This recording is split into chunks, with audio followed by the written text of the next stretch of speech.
Hi and welcome everybody to the Endo Fertility Podcast, where you will be empowered to learn how to thrive and conceive with endometriosis. If you want to understand more about your endo, how this can affect your fertility, and how you can personally take action to optimise your health and life, then this is the place for you. I'm your host, Dr. Lizzie Alexander, the Endo Fertility Specialist, and I'm a marine biologist turned integrative nutrition and health coach and holistic massage therapist. Most importantly, I know what it's like to have chronic fatigue, endo, and struggle with fertility. I am now a super busy yet thriving wife, business owner, and mother of a gorgeous little boy. Join me every Wednesday as I jump into topics that will support and guide your healing and fertility journey, from health and nutrition, lifestyle, emotional and spiritual support, and much more. So sit back, relax, and enjoy listening. This episode is brought to you by my Endo Fertility Resource Library. Inside the library, you'll discover the free resource hub with 3 great downloadable products to get you started. An ebook called 5 Ways to Start Dropping Your Pain and Optimise Your Fertility. A short guide to sperm health, great for getting your man started on improving his own health. And an infographic with 88 things I did to get pregnant. Make sure to check out the show notes for the link. Welcome to Season 3, Episode 41. I'm so pleased to be back for another season, and I know it's been such a long gap since the end of Season 2 in October last year, but I took some of my own advice and I let go of some things whilst I was in survival mode when Pete, my husband, was on tour for 6 months. I am a perfectionist, or I have been. I've dropped that very much so in the last few years, and follow the 80-20 principle. It's something you've probably heard on here, and I certainly talk about with my clients, that, sometimes you just have to let some things go. You can't do things perfectly. So I looked after myself. I hibernated over the winter and looked after my little boy, because the last 3 months over Christmas were definitely the hardest, especially supporting him. He was missing his daddy. Now, I've recovered. I took myself off into the North Yorkshire Dales for a 5-day retreat when he got back. It was the first thing that I did. Well, not the first thing. We had a month together, and then took myself off, and I slept and I walked and I read books and I went to little cafes and had cups of tea, and it was just very, very much needed. So I'm now ready to come back again, and I thought it would be really apt to start another season in Endometriosis Awareness Month. I wanted to also make a bit of a change with this season, so I'll be producing episodes fortnightly, with the season being 10 episodes. And this just means that you've got time to catch up. Sometimes not everyone managed to fit in one every week. It also means that I won't then have to do such big breaks between the seasons. So there will still be a combination of interviews and myself also. So today I'm really excited to share an interview I did with Kat Smith from Endoplan, all about trauma and endometriosis, and how DNA testing can be a tool that can help understand how we might be able to deal with that trauma, or how our body deals with trauma, and then how we can go on and help ourselves. This is a fascinating subject, and one I'm not very experienced in personally, so it was great to get Kat on to do a deeper dive into this and understand what trauma is in relation to endometriosis and how it can affect your well-being, and what we can do to then work through this trauma mentally and physically using nutrition and lifestyle. So here's a little bit about Kat. She's a former secondary school teacher who left her career to retrain in biomedicine and nutritional therapy after 7 years of undiagnosed suffering from endometriosis, after which she was diagnosed with stage 4 endometriosis and has since had 4 surgeries. Now, having worked with hundreds of endo sufferers and seeing how many of them struggle and their crippling overwhelm and serious food fear, she has developed the Endoplan method, which provides reliable structure, strategy and support. And definitely seeing the work that she does, her previous career as a teacher is a massive bonus there. She really has got those amazing sort of teaching skills. Kat's passion is empowering women with the mindset and nervous system tools to confront their trauma, which she believes is the missing piece in endometriosis management. She specialises using DNA testing and nutrigenomics to transform endo lives. So I'm not going to chat anymore. I hope you find this interview really helpful and enjoy it. Kat, it is so lovely to finally have you on the podcast. I know it's going to be a fascinating chat. And it would be so helpful for so many women, especially important. It's especially important as Endometriosis Awareness Month. I hope you're really well and you're ready to go. I am. Thank you so much for having me. Now, I've given the listeners a bit of an introduction, but I love to ask how, those people I interview, how their own health journey has impacted your decision to do what you do in helping others with endometriosis. So how did you come about with working with women with endometriosis when I know you used to be a school teacher? I'd love to hear a little bit about yourself. Yeah, it's such a bizarre journey because I had no interest or understanding about nutrition or biomedicine or anything of this kind at all. But like so many of us, the journey of diagnosis was long. And then whilst we always think, oh, diagnosis will be the answer to all my problems, I kind of realized along the way that it wasn't going to be.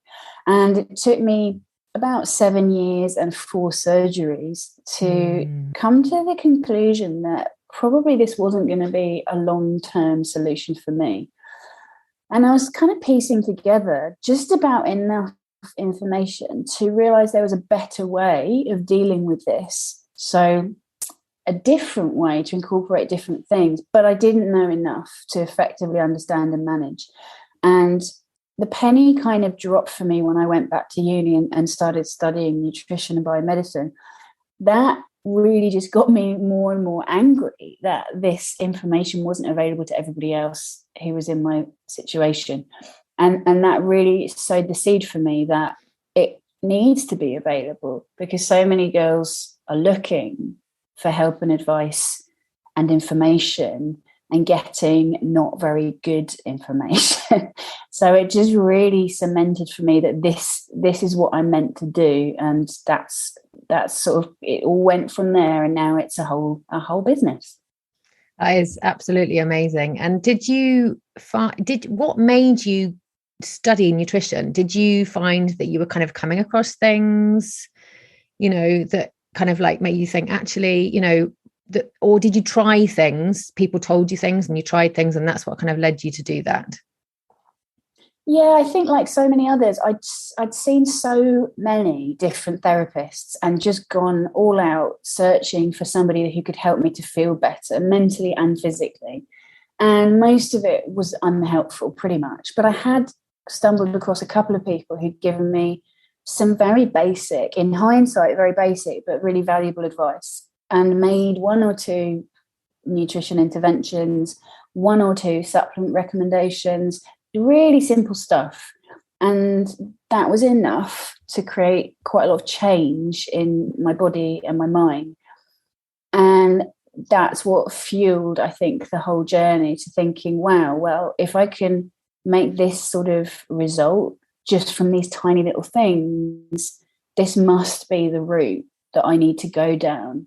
And like I say, because nobody else had sort of got this information that I was discovering, so I fell into it totally by accident. I had no understanding at all at the beginning. I think that's what's amazing. Kind of when you had your diagnoses, if you think you've been through, when were you diagnosed? If you've been through 4 surgeries, how long ago were you diagnosed? So when I was 25, which is about 13 years ago. Okay, so quite a long time ago. In that back then you weren't really looking on the internet for solutions. It really was, like you said, you were going to different practitioners. And I wasn't even looking for an endometriosis diagnosis. I had chronic fatigue, and back then it was, like you said, going to different practitioners. Whereas now there is a wealth of information on the internet, a lot of which can be misleading, some of which is very good. And that could be another podcast that we could go into. But it is amazing that there is this information much more out there than it ever was, say, 5 years ago. And that's going down another tangent.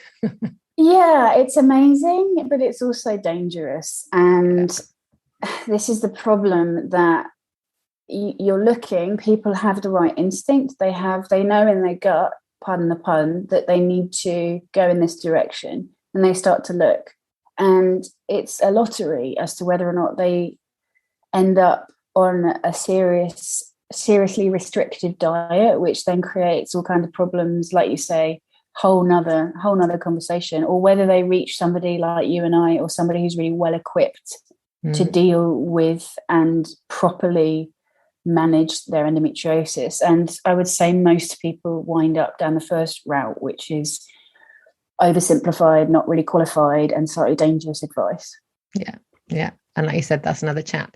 So today we're going to be talking about trauma in relation to endometriosis, which is something I haven't covered on the podcast yet. So really important, because it's not often talked about in detail. And one of the reasons it's not understood very much, is it? It's not really registered perhaps as an issue, but coming to the idea that endo can be managed through a combination of surgery, natural treatments, and hormones where necessary, that symptoms such as pain can be reduced, is actually mind-blowing in itself. But the main area that we look around, and we've just talked about it, is around sort of diet, is around toxins.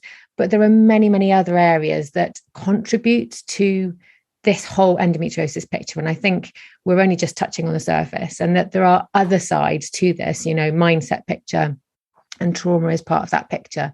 So I think what would be a really good place to start is start by explaining what trauma is, maybe give a definitions for the listeners so they can understand it.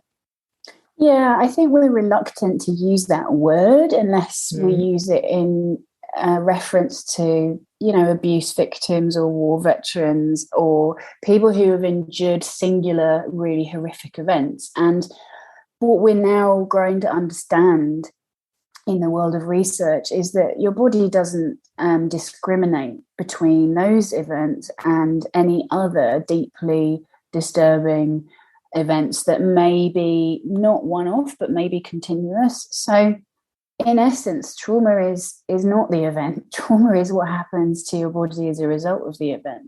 Trauma is the way in which your nervous system, your brain, your amygdala holds and continues a response that becomes really unhelpful in the body. So in essence, when it comes to a definition, we often hear words like unseen, unheard, and helplessness. Whether people are referring to childhood trauma, they're referring to adult trauma, medical trauma, or whatever it may be, those are the themes that every practitioner, every researcher will talk about. And you can see how this really, really obviously lends itself to some of the horrendous things that we go through with endometriosis being unseen, unheard, and not having agency traditionally to remove yourself from those situations that are unpleasant.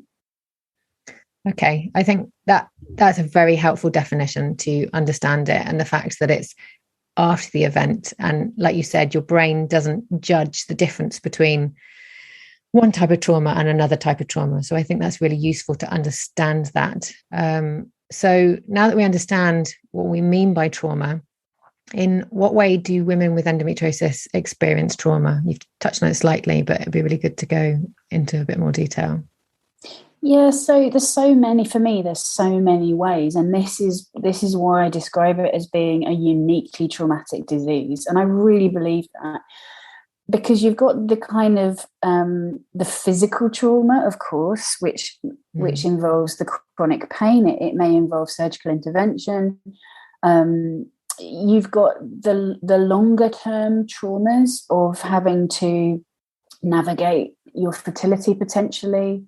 There are so many different ways, and not forgetting the diagnosis journey in itself. So being Definitely unheard, being unseen, it's quite possible that along that journey we've also encountered being dismissed, being blamed. And of course, the majority of us will have experienced at some point some real misogyny in the medical system, and potentially some gaslighting. So what's so extraordinary is that we think the diagnosis, as we said, is going to really be a game changer, and we're going to get what we need. So once we have it, things become even more complicated and potentially even more terrifying. And for too long, we've also not had any voice in our appointments, not had any voice in the decision making about treatment. So all of these things you can see are kind of making us live in a perpetual state of danger and fear. And that's where our nervous systems just become really hypervigilant, we call it, switched on too much, and our stress response becomes unmanageable. And you see this in the behavior of some of our clients. Certainly I see it in my own behavior, that really, how extraordinary to have this disease that affects 1 in 10 women, that's very well established, but very few people have ever heard of it. I know. That in itself, I think, because can you imagine the difference in our realities if we told an employer, a loved one, a friend, that we have endometriosis, and that everybody who we told would instantly understand the implications of that, which really is exactly what should happen. So our reality and pain is denied everywhere we turn, and that is the fundamental trauma, really. So I was just thinking it would be really good if you could give maybe an example, because you said there that, you know, even you see it in your behavior. And I'm just thinking, you know, thinking back to, you know, for when I was diagnosed, for example, and I remember that relief.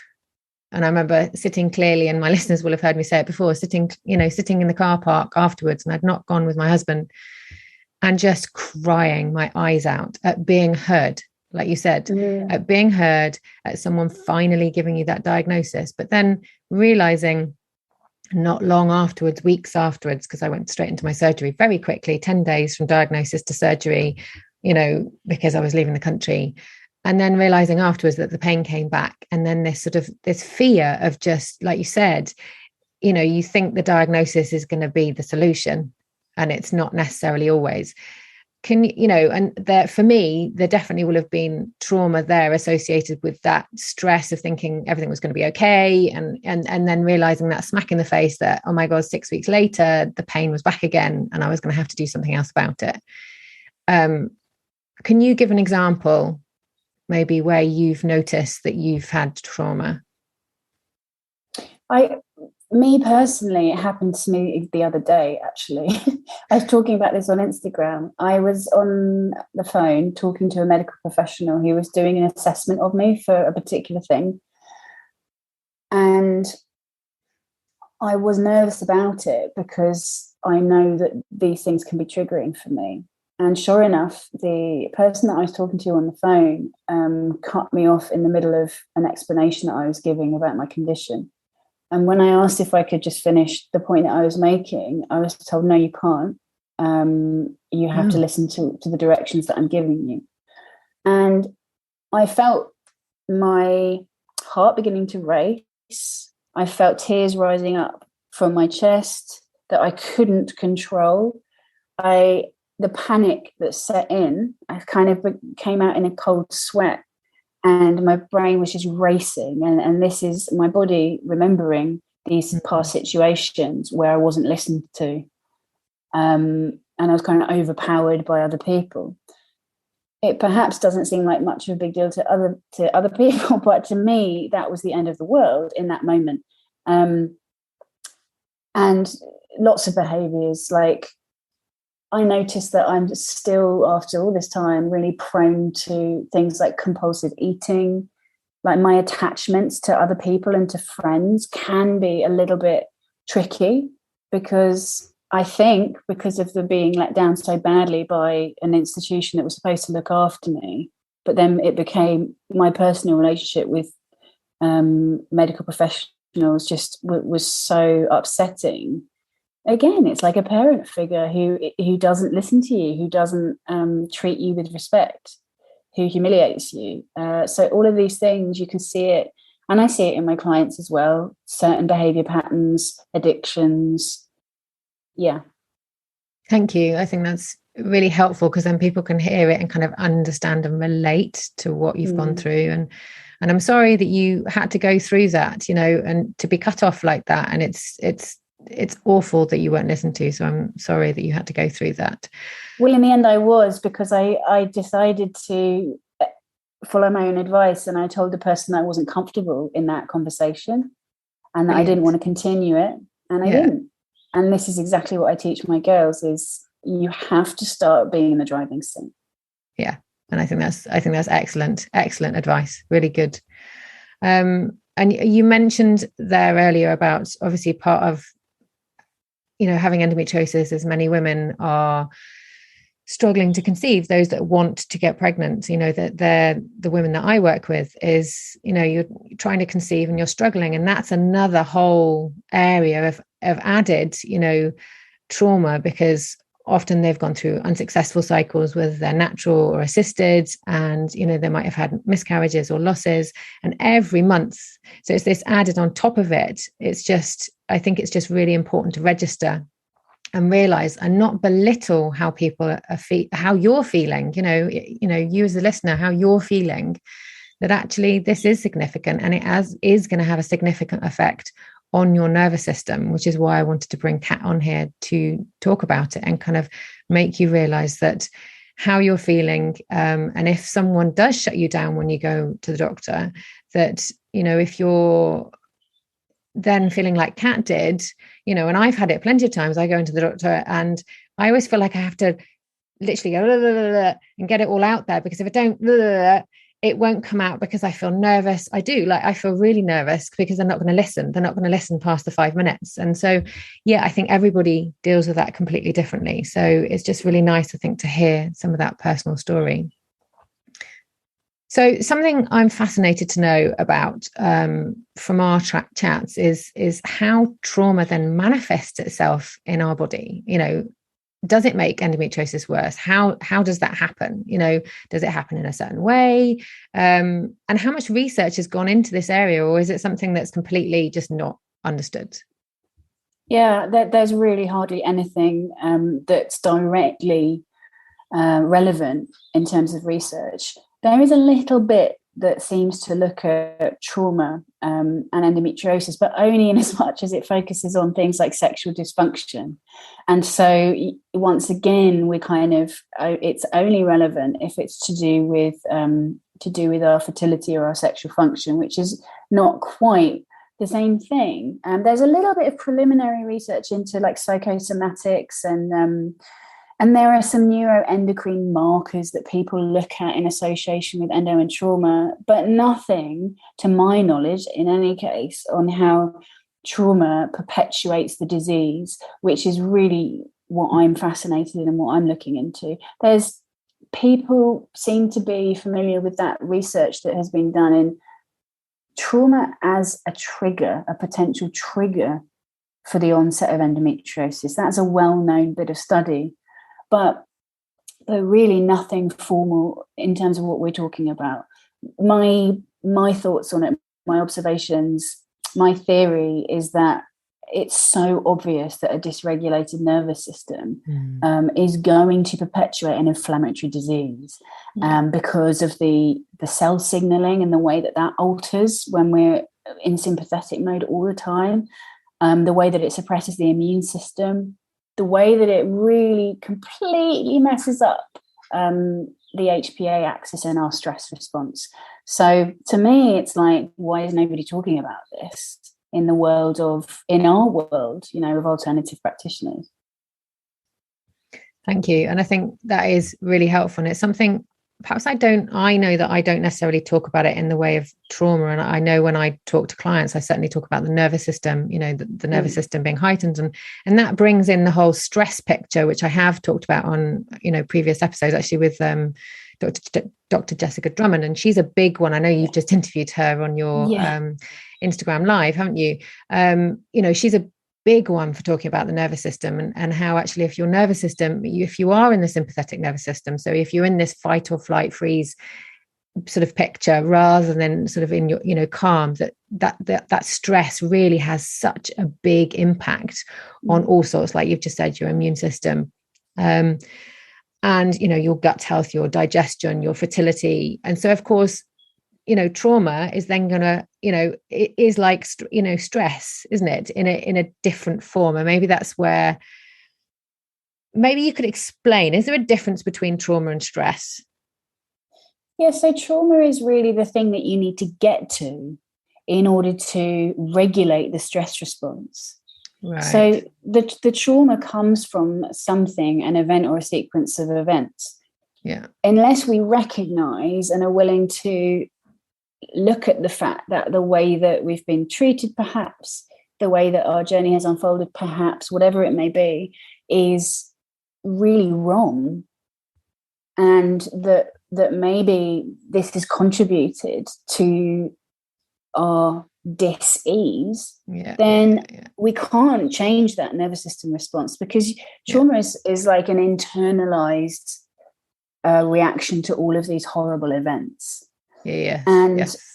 So, for example, like stress that's just not just, but we all experience ridiculous levels of stress, and we're probably all a bit dysregulated in our stress response. But the difference with trauma is that it's something that's kind of insidious, which we may or may not even recognize is driving all of this. And it needs that addressing. It has to be dealt with. It has to be looked at, recognized. And then you have to approach your management from that perspective of, this is my reality, this is my truth, and now I have to do the work to unravel this. Okay, thank you. I think that was really good, a really good explanation. So something I'm dying to ask is related to DNA. Now, I know I've covered it in the podcast a bit with Angela Heap in relation to fertility, but I know that you use DNA testing as a tool to help women you work with. Is there something in our makeup, in the way that we're made, that will define how we deal with small or large traumas, that will affect how endometriosis progresses? There's so many different places to look, actually, when it comes to DNA. It's like an incredible big jigsaw puzzle. Some of the places that we might look, which are kind of obvious when you think about this is a disorganized, dysregulated stress response, we'd look at that HPA axis. So for those who aren't familiar, this is hypothalamus, pituitary, adrenal axis. So this is really the stress response. And what we see is that there are loads of different points along that little map where you're going to struggle to respond appropriately to stress. I always look at people's sensitivity to adrenaline. So we have adrenaline receptors, so ADRB1s and 2s. We might actually just have a dysregulated cortisol response itself, and there are genes that are responsible for that. We might have a blunted response to stress, and there's a separate gene for that as well. Perhaps the bit that I find most fascinating is when it comes to the progesterone side of things, because there are so many points down here where we're winding our way all the way from progesterone down to ALOP. And the reason that people may be familiar with this, that progesterone is important for feeling calm, balancing estrogen, all the rest of it. It's really, at the end of the day, it's because it's the pathway to this substance called ALOP. And ALOP increases our responsiveness to GABA. So GABA is that neurotransmitter that people always think of in relation to feeling calm and supported and okay and safe. So there's loads of different bits where this can go wrong. So quite significant. If our GABA receptors are downregulated, which a lot of ours can be, we know from research that SNP on the GABA gene is significantly associated with mood disorders and panic and anxiety. So this is going to really be people stuck in a state of trauma. There's different things about, how fast you can go and create more ALOP, and some of us don't. Some of us can't create it very well. So that can be a real sticking point. And one of them that I always come back to is COMT, good old COMT. Yeah. This is the enzyme that's responsible for clearing, dopamine, but also for clearing adrenaline and noradrenaline. And then there's that brilliant catch where it's also going to be something important for metabolizing estrogen. So for endo in particular, COMT, I think, is crucial, because if we can't deactivate our estrogen, and if we can't deactivate our neurotransmitters, we're going to be stuck in a highly aroused state, which makes it difficult to deal with stress, for sure. And so here's a good tip for people to think about. If you go online and you use random advice willy-nilly and you take a ton of curcumin, for example, a ton of turmeric, because you've read that that's really useful for your pain, it might be, but it's going to slow your COMT enzyme down considerably. So it leads to people feeling super anxious and stuck in a state of trauma. I mean, there are more, there are things like, I think the listeners might like to know about the estrogen receptor genes, the ESR genes, because these can contribute to the cyclical anxiety, mood disorders. So ESR SNPs have been correlated with PMS, PMDD, which a lot of our girls suffer with. Yeah. So the long and short of it is that whatever it is you're struggling with in terms of living with the trauma, living with the stress, anxiety, there will be something somewhere that we can do to help unravel that and to support your mind and body, for sure. And that's what I find. I find the DNA testing bit, I find it mind-blowing. I really do. I find it fascinating. There was my geek head going, oh my God, tell me more. I don't want to necessarily overwhelm the listeners, because, when you're starting to talk about genes, it can be a little bit overwhelming. And I know that I definitely want to bring you on for another podcast, definitely to talk about, DNA again, DNA testing in more detail. And I know that clients may have heard the COMT gene, particularly if you've done any Dutch testing or you've watched anything about the Dutch test, because of course you see on phase 2 detoxification whether your COMT is fast or slow. But I think probably what women are really wanting to hear now, and you've touched on it slightly, is what can we do about this? And I think that's really key. What can we do when you've got this information? If you've kind of realized, actually, oh my God, I am suffering from trauma. I didn't realize that, I was suffering from trauma, although I realized that when this happens or this happens, I get triggered by something. I had a lovely client the other day and just going for a blood test, and she got massively triggered by going to the hospital, and it was devastating to hear that, to hear her go through that. But to have this information, like the DNA testing is fascinating to know, actually, you are made in this way. So it means actually, doesn't matter what you do, some people go, oh, just think positively to get through your rank. That's not the right approach at all. If you are made in a certain way, then doesn't matter what you might do, that general basic tips are not going to apply to you. That you need to do specific things that are going to help you deal with that trauma, whether it's processing your neurotransmitters, whether it's breaking down your estrogen. So can you maybe tell us because I think the turmeric one was brilliant. The turmeric one is really, really good. So when it comes to, first, let's just touch on what we do with DNA results. So in terms of what you can do there, you'll need somebody to help you. And what we do is we might add some cofactors so that it's like a huge road network. We might it's like adding a lane so that things can flow better down a pathway. So it might be a nutrient or a food or something like that. We might remove the inhibitors. So we might remove the blockages of that road. There might be an accident that we need to clear out. These are not just, they're not just foods and nutrients. They could be lifestyle problems. They could be certain things you might be using or doing that are causing that block in the road. We might do something really clever, like we might increase a substrate, which means that, we talked about GABA.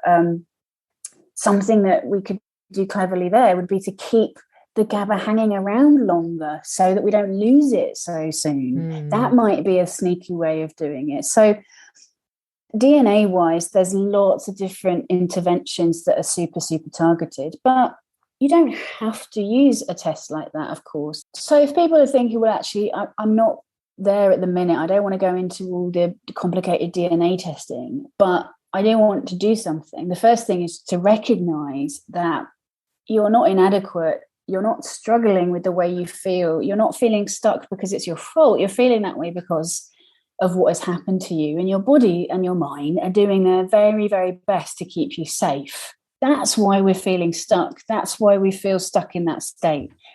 But we have to come around to understanding that there's plenty of well-researched techniques that will help us to move forward. So you have to start to get some help with these things. So there are lots of components. The way that I work with my girls is we look at 2 or 3 different areas in terms of healing from trauma.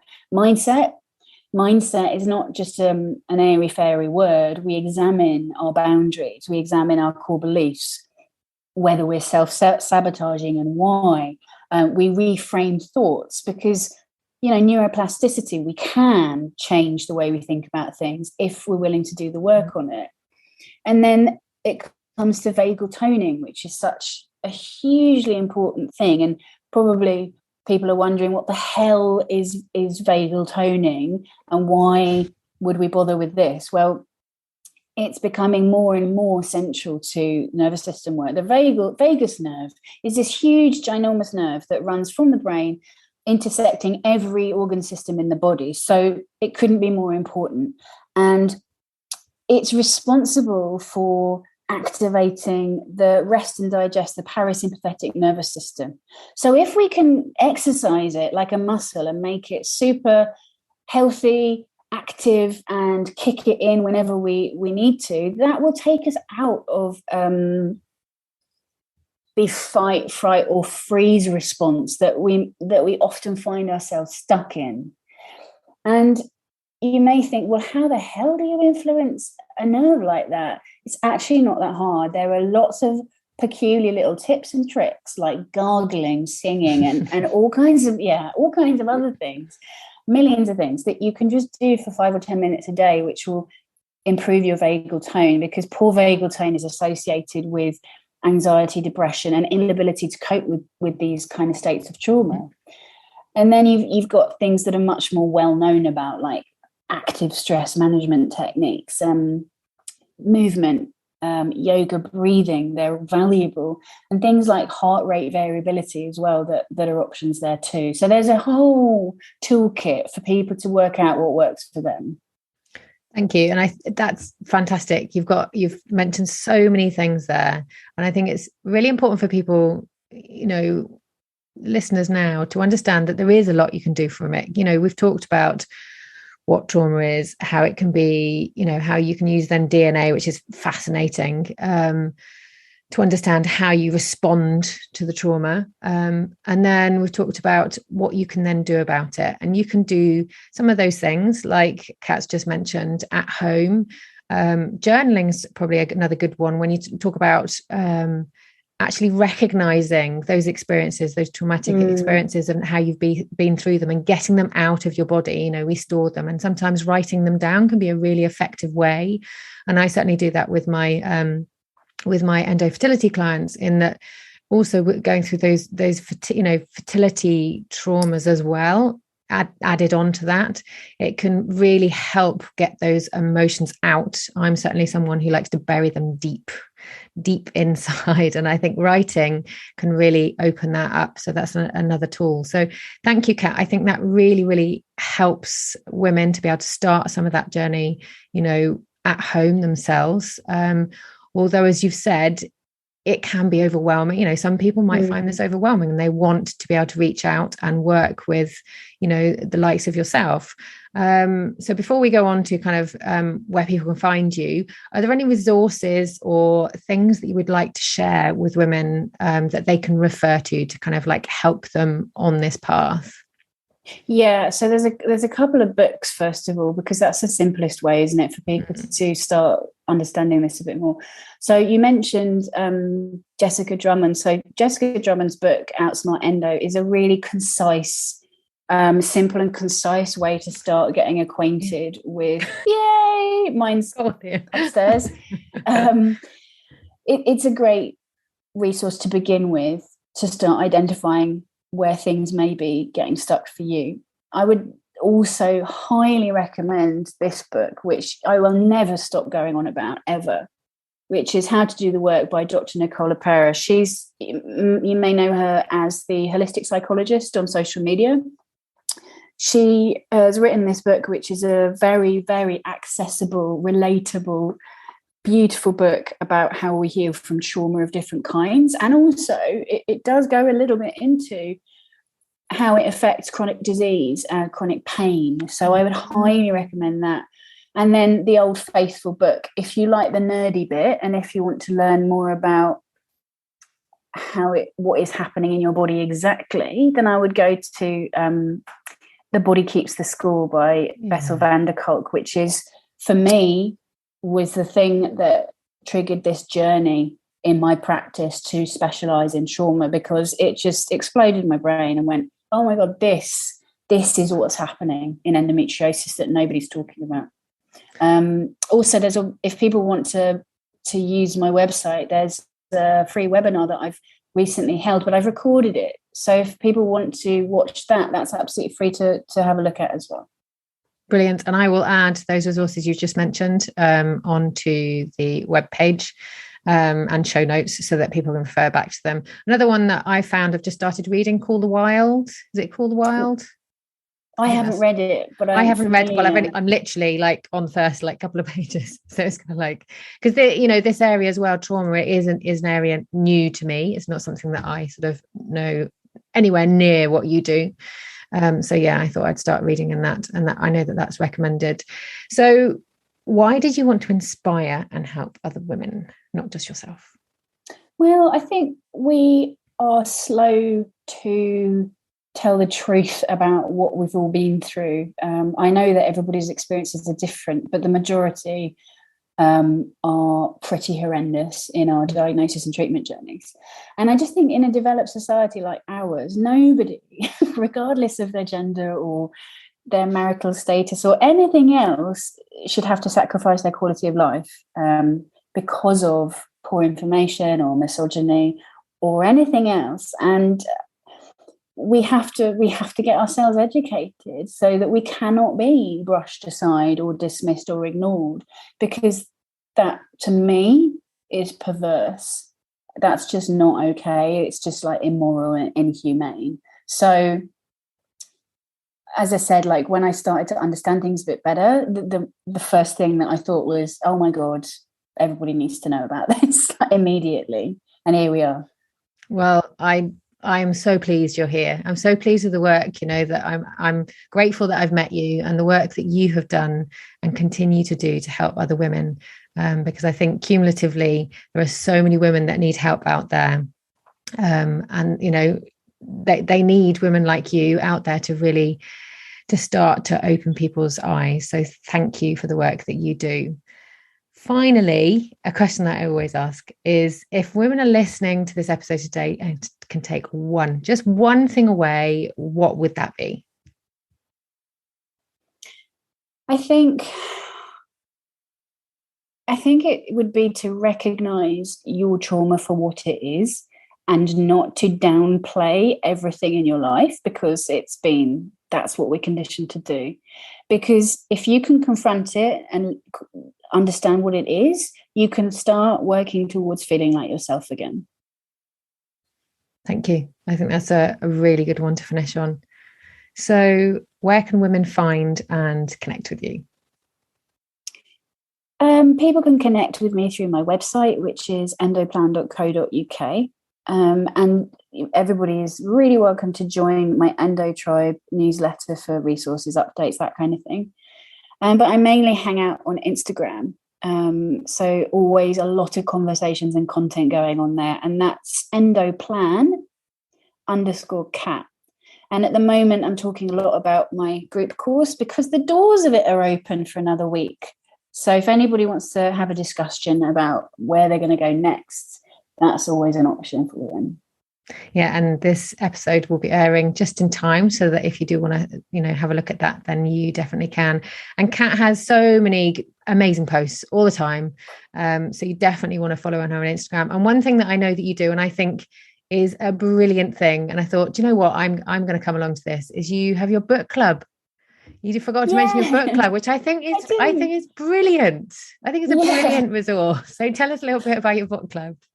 So I think one of the reasons that I've started it was because I worked out healing from trauma involves becoming part of a community. And yes, it's possible to work with practitioners like us, but a completely free way to be in a community of other girls who will relate to and understand where you are, and they'll be able to also share their own diverse experiences, is my book club. So what we do is there's a list of books that we're going to look at, one for each month, and we come together, I think it's the first Monday of each month, and we have a Zoom, and we all talk about the book and what it's contributed, what it's got to offer us for our journey with Endo. And sometimes it's directly an Endo ebook, and sometimes it's not. Sometimes it's something totally different but relevant. This was our first one, of course, because it's my favourite publication, the Nicole LaPera one. But all kinds of different books, and it's just like, come check in. If you don't want to contribute, you don't have to. You can listen. If you don't want to put your camera on, you can just be there in the space with us. And if you want to talk about what you thought, then talk about it. But it's open and available for everybody to join, and they can do that through the website or through Instagram as well. Well, I think it's brilliant. I've been part of like book clubs when I've lived overseas, and I think they're social. They're like you said, that community. It brings you together, even if it's like, do you know what, I haven't actually. And I think one thing, with you mentioned there, even if you haven't read through the whole book, even if you've read through a little bit of the book, and you kind of like, it's still really worth going along to it, and it's enjoyable. You connect with people, and I definitely want to come along. I think it's just, if I'm allowed. Of course you're allowed. It's really fun. So I think I am, and I think it's a brilliant idea. So thank you, Kat, for coming on the podcast today. It has been fascinating, and I know that I definitely want to get you back again to talk more in depth as well for the DNA. There's so many things we could talk about. So thank you ever so much for coming on today. I really appreciate it. Oh, you're so welcome. Thank you for having me. Thank you so much for listening. I hope you enjoyed this episode and have some useful tips and actions you can take away and put into practice. This podcast is to add to your knowledge so you can delve into the whys behind your endo and fertility struggles and move forward with thriving and conceiving. It is not meant to replace your current medical advice. If you loved listening, then make sure to subscribe to get the latest episodes. It would be amazing if you could take a minute to leave a review, as it will help in reaching more women who might benefit. Even better, if you know someone who would love to listen to this episode, then please share. If you want to find out more about who I am and what I do, you can follow me on Facebook and Instagram. I also have a private Facebook group, Thrive and Conceive with Endometriosis, where I share all sorts of nutrition and health nuggets. My website, endofertilityspecialist.com, provides you with lots of information, including my Endofertility one-to-one health coaching program. Lastly, don't forget to sign up to my Endofertility Inner Circle to receive weekly news. The links are all in the show notes. Enjoy the rest of your day, and I hope to see you next week for another episode.